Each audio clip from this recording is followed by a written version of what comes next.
Good morning, friends. It's Julie Norman, and if you're new here, I put out videos on Tuesdays and Fridays with the thread of living life with chronic illness. And today I'm going to talk a little bit about one of my side hustles that I'm able to do while I am, not always functional. My thing that I'm testing out is to do more eBay, and I have been trying to figure out what inventory to do. I have sold a bit of my own personal books and stuff, and I like they're easy to ship. I see a lot of eBayers out there who go thrifting, garage selling, and they buy all these kinds of things. They could buy video games, they could buy hats, they could buy these old coats, they could buy glassware, all kinds of things. And I look at all that and I'm like, how do you store all that?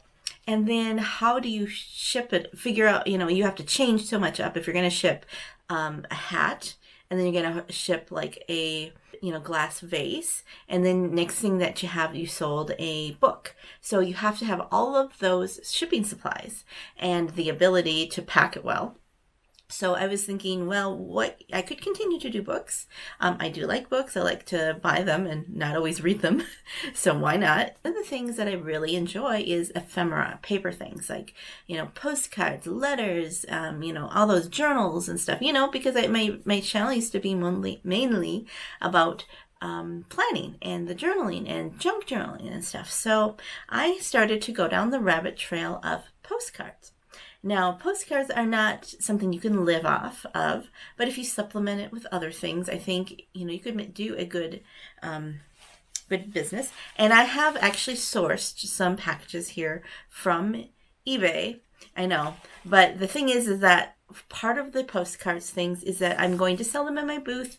I have sourced a few lots that are Montana, so I'm going to be selling them $3 each or 2 for $5, and it could be a nice little souvenir for a lot of the people traveling through Montana as they're on their way to the parks. We're just a couple hours from Yellowstone. Tetons are just a little bit farther, and then farther up a few hours is Glacier. So I thought we would just unbox them or unenvelope them together. One of these, I forgot which one is what. One of them's focused on Glacier Park, and one of them was the Western States. Oh, okay. Funny thing is, these are not what I thought they were. These are the postcard mailers. I've got 2 packages of those. So, you only get to see me unbox one of them. And I will have, I do have another one, auction lot that I just won, which I'm really excited about. Tell you a little bit about that. Okay, so we are just unenveloping this one. I was wondering when those things were going to get here, and now they're here.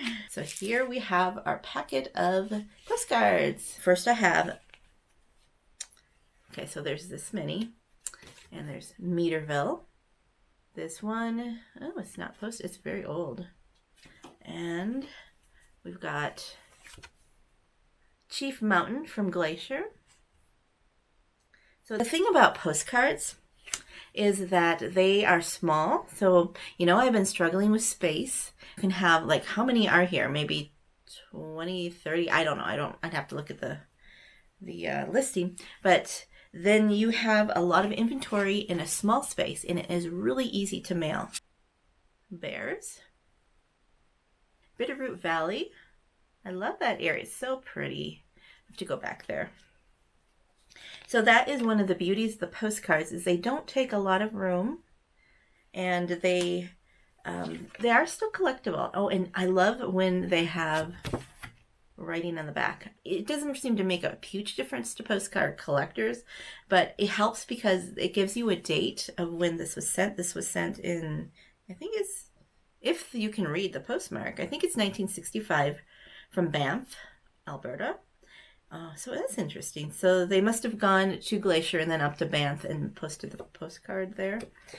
So I love to read these little notes. Another thing that is kind of fun is that sometimes people will find a name of somebody who wrote this.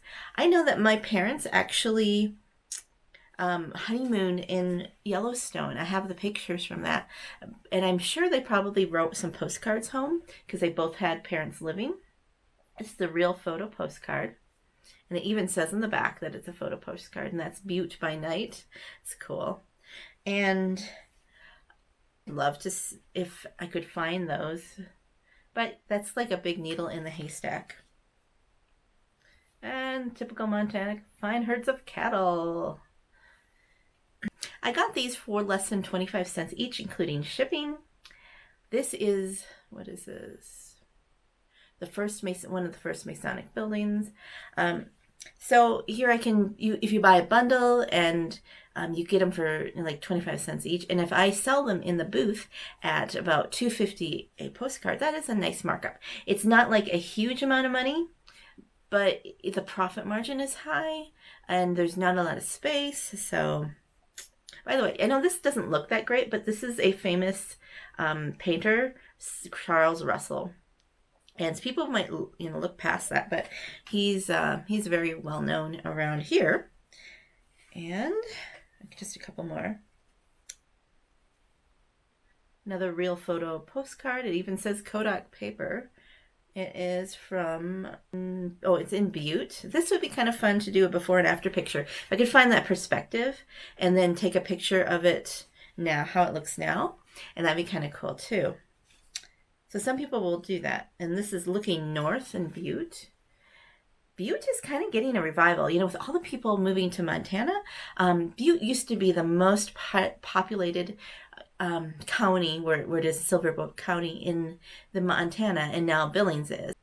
It is kind of nice to see that people are moving there and filling those buildings and taking on, hopefully they will take on more of the historical preservation, because there's so much history in Butte. The oldest restaurant in the U.S. is in Butte. And here's somebody who wrote from home from Butte. So I'm going to read those as much as I can.